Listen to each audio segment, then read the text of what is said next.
भी निजात नहीं मिली थी कि अब बर्ड फ्लू डराने लगा है।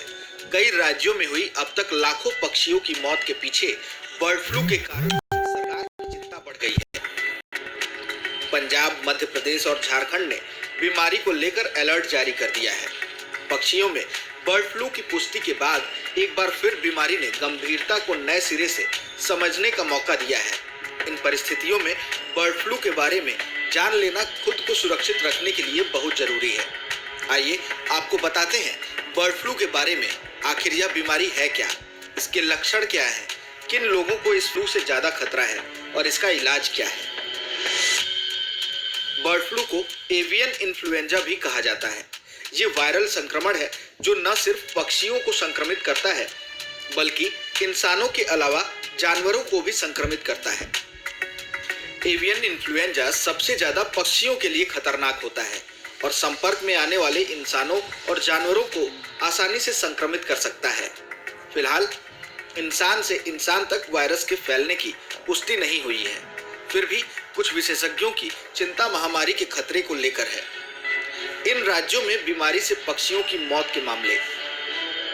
राजस्थान, हिमाचल प्रदेश और केरल ने सोमवार को बर्ड फ्लू की पुष्टि की।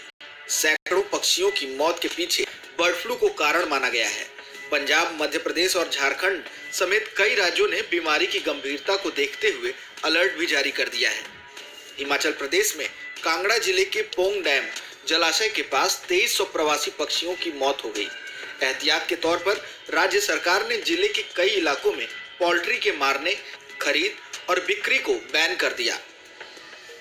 पशुपालन विभाग को बीमारी के फैलाव को रोकने के लिए रिस्पांस टीम का गठन करने का आदेश दिया गया है। केरल के अलपुझा और कोट्टायम में भी बीमारी से 12,000 बत्तखों की जान चली गई। मौत के पीछे बर्ड फ्लू कारण था। राजस्थान के झालावाड़, जयपुर, कोटा, जोधपुर, बीकानेर और दौसा जिले में भी बर्ड फ्लू के मामलों की पुष्टि हुई है। सोमवार तक बीमारी से मरने वाले पक्षियों में ज्यादातर कौवों की संख्या थी। अब बताते हैं बर्ड फ्लू के लक्षण के बारे में। बर्ड फ्लू होने पर आपको कफ, डायरिया, बुखार, सांस से जुड़ी दिक्कत, सिर दर्द, मांसपेशियों में दर्द, गले में खराश, नाक बहना और बेचैनी जैसी समस्या हो सकती है। अगर आपको लगता है कि आप बर्ड फ्लू की चपेट में आ गए हैं तो किसी और के संपर्क में आने से पहले डॉक्टर को जरूर दिखाएं। क्यों होता है बर्ड फ्लू? बर्ड फ्लू कई तरह के होते हैं, लेकिन H5N1 पहला ऐसा एवियन इन्फ्लुएंजा वायरस है जो इंसानों को संक्रमित करता है। इसका पहला मामला 1997 में हांगकांग में आया था। उस समय बर्ड फ्लू के प्रकोप को पोल्ट्री फार्म में संक्रमित मुर्गियों से जोड़ा गया था। किन लोगों को है खतरा? H5N1 में लंबे समय तक जीवित रहने की क्षमता होती है। संक्रमित पक्षियों के मल और लार में ये वायरस 10 दिनों तक जिंदा रहता है। दूषित सतहों को छूने से ये संक्रमण फैल सकता है। इसके फैलने का सबसे ज्यादा खतरा मुर्गी पालन से जुड़े लोगों को होता है। इसके अलावा संक्रमित जगहों पर जाने वाले, संक्रमित पक्षियों के संपर्क में आने वाले, कच्चा या अधपका मुर्गा अंडा खाने वाले या संक्रमित मरीजों का देखभाल करने वाले लोगों को भी बर्ड फ्लू हो सकता है। क्या है इसका इलाज? अलग अलग तरह के बर्ड फ्लू का अलग अलग तरीकों से इलाज किया जाता है, लेकिन ज्यादातर मामलों में एंटीवायरल दवाओं से इसका इलाज किया जाता है। लक्षण दिखने के 48 घंटों के भीतर इसकी दवाएं लेनी जरूरी होती हैं।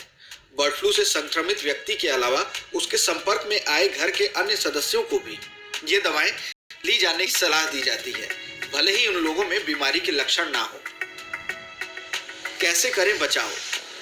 इन्फ्लुएंजा से बचने के लिए डॉक्टर आपको फ्लू की वैक्सीन लगवाने की सलाह दे सकते हैं। इसके अलावा आप खुले बाजार में जाने, संक्रमित पक्षियों के संपर्क में आने और अधपका चिकन खाने से बचें। हाइजीन बनाए रखें और समय समय पर अपने हाथ धोते रहें। फिलहाल इस वीडियो में इतना ही।